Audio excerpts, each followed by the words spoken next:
Hello everyone. तो कैसे हैं आप सब। आज जो मैं आपके लिए स्टोरी लेकर आई हूँ वो एक यूनिवर्सिटी लव स्टोरी है और ये स्टोरी एक बहुत ही स्पेशल स्टोरी है। इस स्टोरी में आपको कॉमेडी और रोमांस दोनों देखने को मिलेंगे। ये स्टोरी एक हैंडसम प्ले बॉय और एक रूड गर्ल की है और ये एक थाई ड्रामा है। तो ड्रामा स्टार्ट करने से पहले आप सबसे रिक्वेस्ट है कि प्लीज मेरे चैनल को सब्सक्राइब कर दें और बेल आइकन दबाना मत भूलिएगा ताकि हर नई आने वाली वीडियो आप तक बआसानी पहुँच सके। और अगर आप लोगों को मेरा वर्क अच्छा लगे तो उस पर लाइक और कॉमेंट करना मत भूलिएगा, क्योंकि आप लोगों की तरफ से ये मेरे लिए गिफ्ट है। इससे मुझे बहुत ज़्यादा मोटिवेशन मिलती है। तो ड्रामे के स्टार्ट में हमें एक गांव दिखाया जाता है जिसमें खेलते हुए हमें दो बच्चे दिखाए जाते हैं और ये एक ख्वाब होता है जो कि हमारी हीरोइन देख रही होती है जिसका नाम है प्रीकंग। और प्रीकंग ये ख्वाब देख के बहुत ज्यादा खुश हो रही होती है। इतने में अलार्म बजता है और वो उठ के बैठ जाती है और वो उठने के बाद भी अपने ख्वाब के बारे में सोच रही होती है। फिर वो देखती है कि टाइम बहुत ज्यादा हो गया है तो वो जल्दी से यूनिवर्सिटी के लिए तैयार होती है। जैसे वो नीचे जाती है तो देखती है कि उसके फादर उसका ब्रेकफास्ट पे इंतजार कर रहे हैं और उनका मूड भी अच्छा नहीं है। फिर प्रीकंग आके अपने डैड के पास बैठती है और उनसे पूछती है कि डैड आप फिर से क्या सोचने लग गए, इतनी अच्छी सुबह है, आपको एंजॉय करना चाहिए।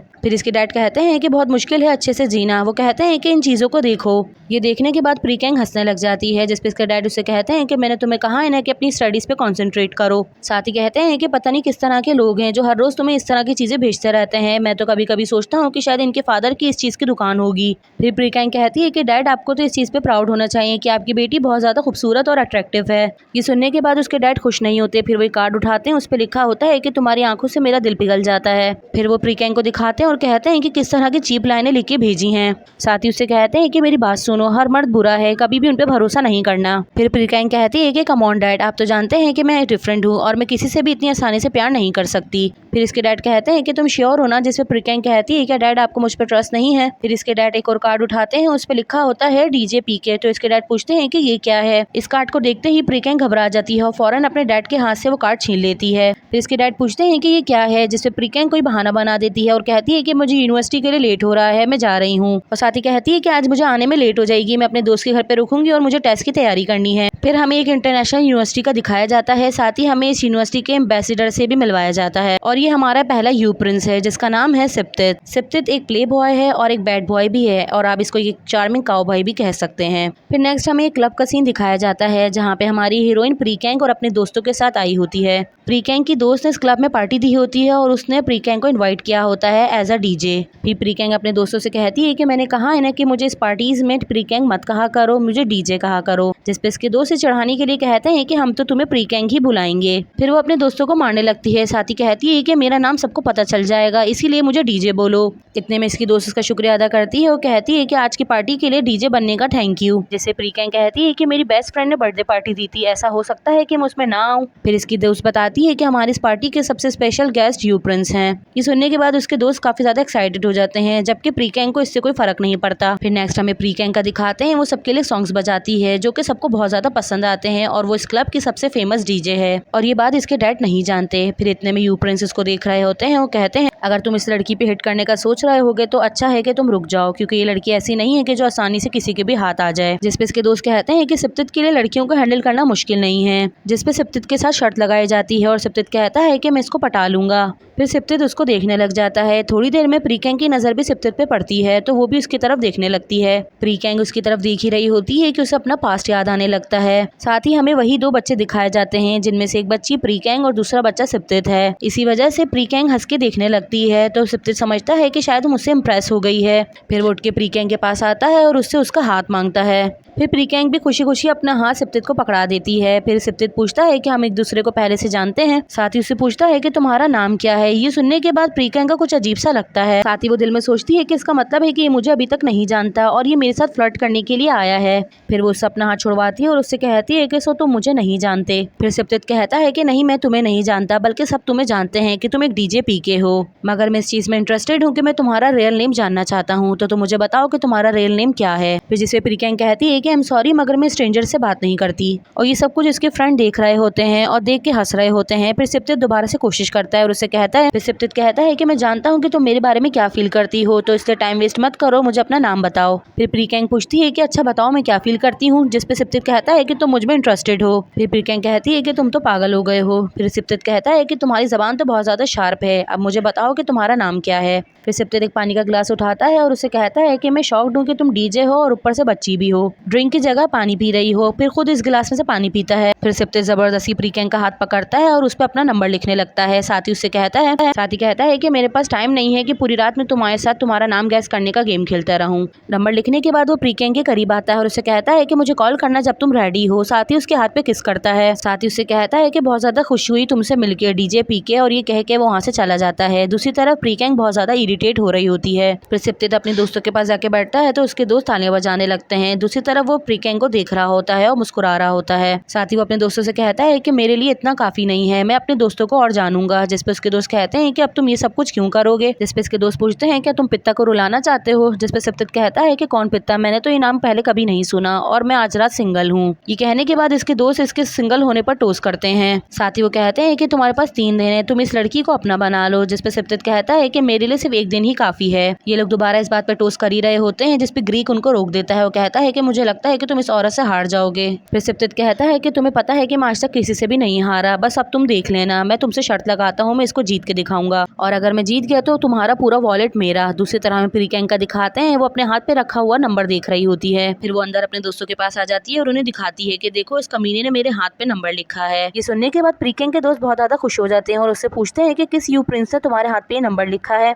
फिर प्रीकैंग अपने दोस्तों को उसका हुलिया बताती है तो उसके दोस्त गैस करते हैं। वो कहते हैं कि तुम्हारा मतलब है कि जो लंबा सा और हैंडसम है बहुत ज्यादा, तुम्हारा मतलब है कि वो सिप्तेत है। ये सुनने के बाद वो लोग बहुत ज्यादा खुश हो रहे होते हैं। साथ ही वो कह रहे होते हैं कि तुम तो बहुत ज्यादा लकी हो। जिसपे प्रीकैंग कहती है कि वो भाड़ में जाए, मुझे बिल्कुल भी खुशी नहीं है। ये कहने के बाद वो अपना हाथ धोने लगती है। जिसपे इसके दोस्त उसका मजाक उड़ा रहे होते हैं। वो कहते हैं कि उसने परमानेंट मार्कर से लिखा है, ऐसे नहीं मिट सकता। ये सुनने के बाद प्रीकैंग चिढ़ जाती है और कहती है कि यार अब बस करो, और साथ ही कहती है कि वो गलत है कि ये सोचता है कि हर औरत बहुत ज्यादा ईजी है, और साथ ही कहती है कि अब उसे पता चलेगा कि उसका पाला किससे पड़ा है। दूसरी तरफ हमें नेक्स्ट डे यूनिवर्सिटी का सीन दिखाया जाता है। सारे यू प्रिंस बैठे होते हैं। जिसपे ग्रीक कहता है कि मुझे लगता है कि तुम हार गए हो क्योंकि उसने तुम्हें अभी तक कॉल नहीं करी। फिर उसके दोस्त कहते हैं कि तुमने उसके नंबर के बारे में क्यों नहीं पूछा। जिसपे ग्रीक कहता है कि नंबर के बारे में तो छोड़ दे, उसने तो अभी तक इसको अपना रियल नाम भी नहीं बताया। फिर सिप्तेत सबको समझाता है। वो कहता है कि ये लड़कियों की ट्रेजेडी होती है, पहले वो हर लड़के को ऐसी एटीट्यूड दिखाती है लेकिन बाद में मान जाती है। जिसपे ग्रीक कहता है कि भले कुछ भी हुआ, आज रात आखिर तक उसने अगर तुम्हें कॉल नहीं करी तो तुम हार जाओगे और मुझे मेरा पे करोगे। इतने में सिप्तेत के पास एक मैसेज आता है और वो बहुत ज्यादा खुश हो जाता है और वो मैसेज खोल ही रहा होता है कि उसके दोस्त उसके हाथ से मोबाइल छीन लेते हैं।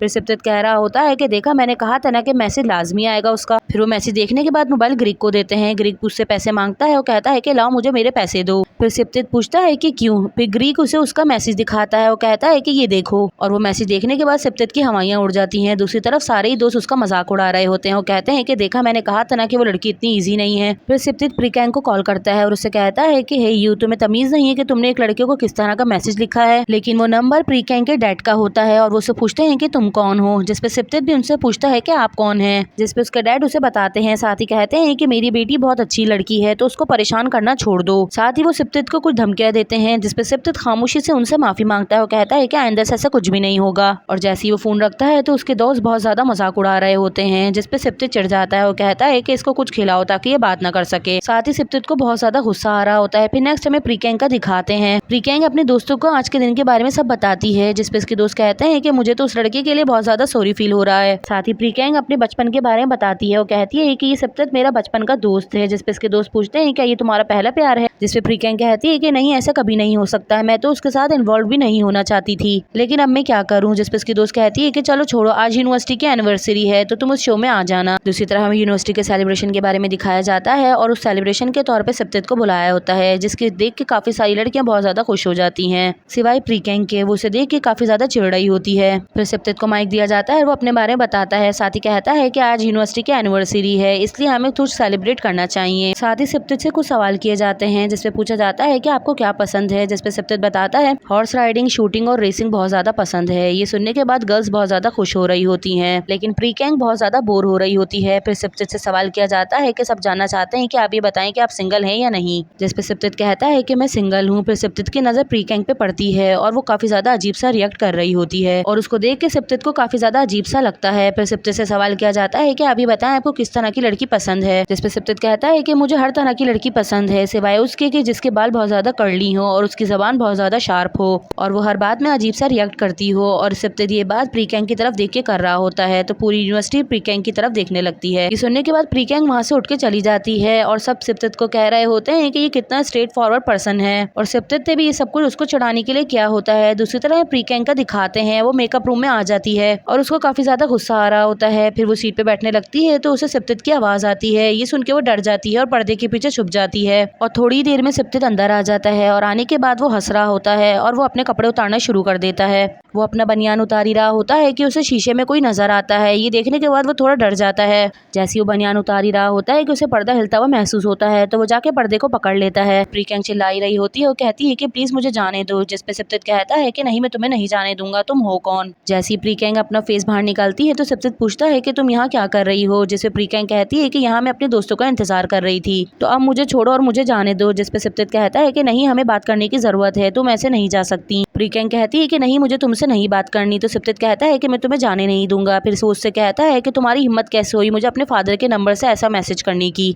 फिर प्रीकैंग कहती है कि तुम यही डिजर्व करते हो। फिर सिप्तित कहता है कि अच्छा, मुझे अपना नाम तो बता दो। फिर प्रीकैंग कहती है कि प्लीज मुझे जाने दो, मुझे सांस नहीं आ रही है, और वो सिप्तित का नाम लेती है। ये सुनने के बाद वो उसका हाथ छोड़ देता है। सिप्तित जब अपना नाम सुनता होता है उसे कुछ अजीब सा फील होता है और उसे भी अपने बचपन का सीन याद आता है। दूसरी तरफ सिप्तित को एक लॉकेट पड़ा हुआ नजर आता है। जैसे वो लॉकेट उठाने लगता है तो प्रीकैंग उठा लेती है और कहती है कि इसे हाथ मत लगाना, और वो कहकर वहाँ से चली जाती है। और सिप्तित को कुछ समझ नहीं आ रहा होता। जैसे वो कपड़े चेंज करता है तो प्रीकैंग के सामने आकर उसे रोक लेता है और उसे पूछता है कि तुम्हारा नाम क्या है और इस लॉकेट में क्या है। लेकिन प्रीकैंग उसे कहती है कि तुम्हें इससे क्या, मुझे जाने दो। लेकिन सिप्तित उसका हाथ पकड़ लेता है। इतने में एक रेड कलर की कार आती है और उस कार से एक लड़की उतरती है जो कि हमारी सेकंड मेन लीड है। इसका नाम है पीटा। फिर वो सिप्तित के पास आती है और उसे पूछती है कि ये कौन है, जिसपे सिप्तित बताता है कि ये मेरी फैन गर्ल है, बल्कि ये समझ लो कि ये एक साइको फैन गर्ल है। साथ ही उसे बताता है कि ये मेरा पीछा कर रही थी और ड्रेसिंग रूम में मुझे कपड़े चेंज करते हुए देख रही थी। ये सुनने के बाद पीटा चिढ़ जाती है और कहती है कि तुमने सिक्योरिटी गार्ड्स को कॉल नहीं की। फिर सिप्तित कहता है कि नहीं, इसकी जरूरत नहीं है, मैंने इसे समझा दिया है। फिर पीटा उसका हाथ पकड़ती है और कहती है कि सिर्फ मैं ही हूँ जो तुम्हें देख सकती हूँ। प्रीकैंग खामोश खड़ी रहती है और इन दोनों की बातें सुन रही होती है और उसे काफी ज्यादा अजीब सा फील हो रहा होता है। साथ ही पीटा कहती है कि मुझे लगता है कि तुम्हारी फैन गर्ल खुश नहीं हुई ये देख करके उसकी आइडियल की गर्लफ्रेंड है। साथ ही कहती है कि चलो सिप्तित चलते हैं, मुझे बहुत ज्यादा भूख लग रही है। उनको जाते हुए देखकर प्रीकैंग अजीब सा फेस बनाती है, जिसपे पीटा उससे पूछती है कि तुम्हें क्या हो गया, तुम इस तरह का फेस क्यों बना रही हो। जिसपे प्रीकैंग कहती है कि मैंने कुत्ते को देख लिया है। फिर पीटा बोलती है कि डॉग को, लेकिन यहाँ तो इर्द गिर्द कोई भी डॉग नहीं है। जिसपे प्रीकैंग हंसती है और कहती है कि तुम्हें फिक्र करने की जरूरत नहीं है अगर तुम डॉग नहीं हो तो। ये सुनने के बाद पीटा चिढ़ जाती है और कहती है कि तुम इस तरह की चीजें मुझसे कैसे कह सकती हो। इतने में सिप्तित आ जाता है और उसे रोकता है और कहता है कि छोड़ो इसे, चलो चलते हैं। और वो जाते हुए प्रीकैंग को हंसते हुए देख रहा होता है।